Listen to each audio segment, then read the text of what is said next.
Welcome to the Revolution 11 video, configuring a virtual private cloud.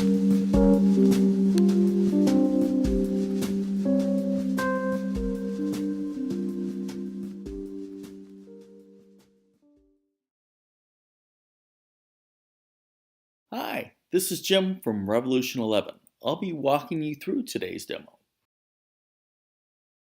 In this video, we will be going over configuring an AWS virtual private cloud so that our Lambda has a public IP address so that we can use it with resources outside of AWS. We'll start with a quick overview of how a VPC works and uses resources on AWS or the internet. So what is a VPC? A VPC is a space where Amazon resources such as databases, serverless applications, storage, and so on reside as a part of a virtual network. Subnets are segments of the VPC broken down by IP address ranges. Various AWS resources like databases and storage are assigned to the IP addresses within the range. Our subnets use a route table, which is a set of rules that determine where the network traffic is directed. A NAT gateway enables instances in a subnet to connect to the internet or other AWS services. Okay, let's dig in. Log into the AWS console as a root user and find and click on the VPC service. On the menu bar to the left, select Subnets. Here, you'll see a list of subnets that are already set up. We're going to label the subnets to make them easier to work with. We're going to label the subnet where the last two sections in the address range under the header IPv4 CIDR are 0 as public. Click on the pencil icon in the blank name field and the edit box will appear. Type in public in the name field and confirm the change with the checkbox in the right-hand corner below the edit box. Public will now be populated in the name field on the list for the first subnet. Amazon suggests that you use 2 subnets for your lambdas, so you've got a failover. Go ahead and repeat the labeling process for 2 more of your subnets. We're going to use Lambda Private 1 and Lambda Private 2 for the labels. Your subnet list should look something like this when you're finished labeling them. Next, click on Route Tables on the menu bar to the left. Here's our existing route table. We're going to create 2 new route tables. Click on the Create Route Table button in the upper left. For the first name tag, we're going to use public subnet, and we're going to select our existing VPC from the dropdown. Press the Create button in the lower right of the screen. You will land on this success screen once the route table is created. Press the Close button to return to the list of route tables. You can see the new route table back in our list of route tables.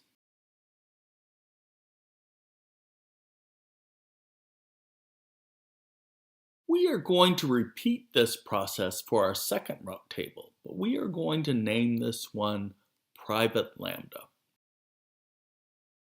Now, we're going to set up the public subnet. Click on it and then select the Subnet Associations tab.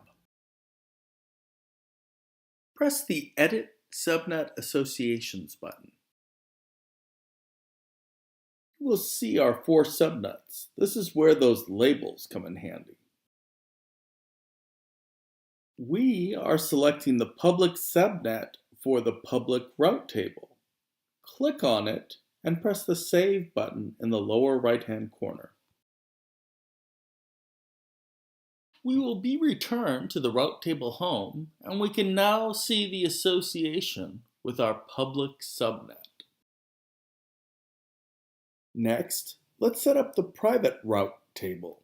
Click on that and select the Subnet Associations tab, then click on the Subnet Associations button. Amazon recommends 2 subnets in different availability zones for Lambdas, so we're selecting the 2 Lambdas we labeled just for that.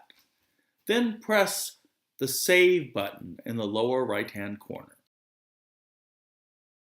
You can see the 2 subnets are now associated with the private Lambda route table when we return to the list of route tables. Click on the public route and press the Edit Routes button.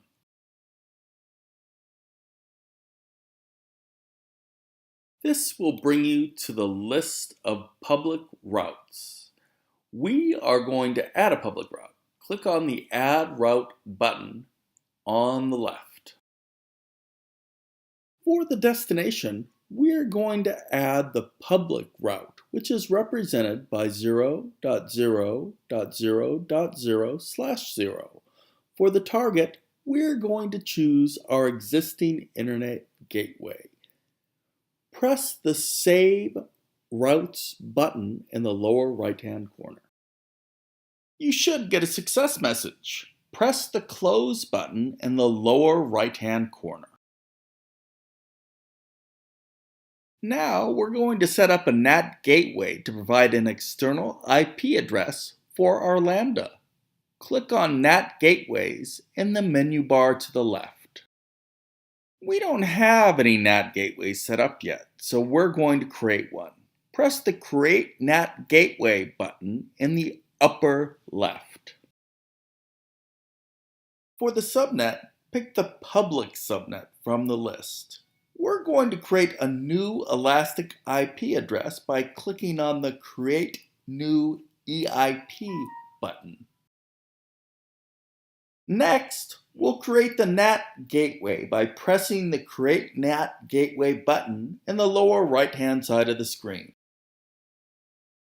You should get a success message something like this. Click on the Close button in the lower right-hand corner to return to the list of NAT gateways. We now need to associate our private route table with this NAT gateway so that our Lambdas can use the external IP address we just created. Click on the Route Tables button on the menu bar to the left. Click on the private Lambda route and then press the Edit Routes button in the Routes tab at the bottom of the screen. Add the public route destination 0.0.0.0/0 and then choose the NAT gateway we just created as the target, plus the Save Route button in the lower right-hand corner. Okay, we're all set up with an IP address our Lambda can use. Now let's give our Lambda permission to use the VPC. Return to the Council homepage and find and click on IAM. Choose Roles from the menu bar to the left. You will land on the Roles homepage. Scroll down to see the existing roles.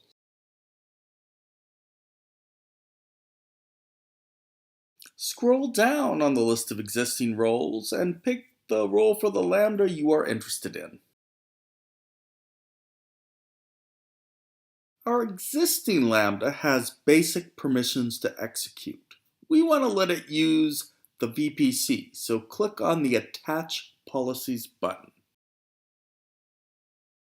Search for VPC and select Amazon VPC Full Access, and then press the Attach Policy button in the lower right-hand side of the screen. When we return to this role's detail screen, we can see that the VPC policy has been attached. Next, we are going to edit the Lambda function to use the VPC. We are using a serverless app that inserts the results of an IoT button click into a SQL database. You can see a video about creating this serverless app on this channel. We will be using our default VPC, our two private subnets for the Lambda, and the default security settings. Press the Save button in the upper right-hand corner. Now test the Lambda. You can see how to set up test events in the video we have going over installing this serverless app on this channel. You should get a success message that looks something like this. You should be ready to use your Lambda with external resources. Congratulations! This concludes the Configuring a Virtual Private Cloud video. You can find more videos about using cloud resources with your existing infrastructure on this channel. See you next time!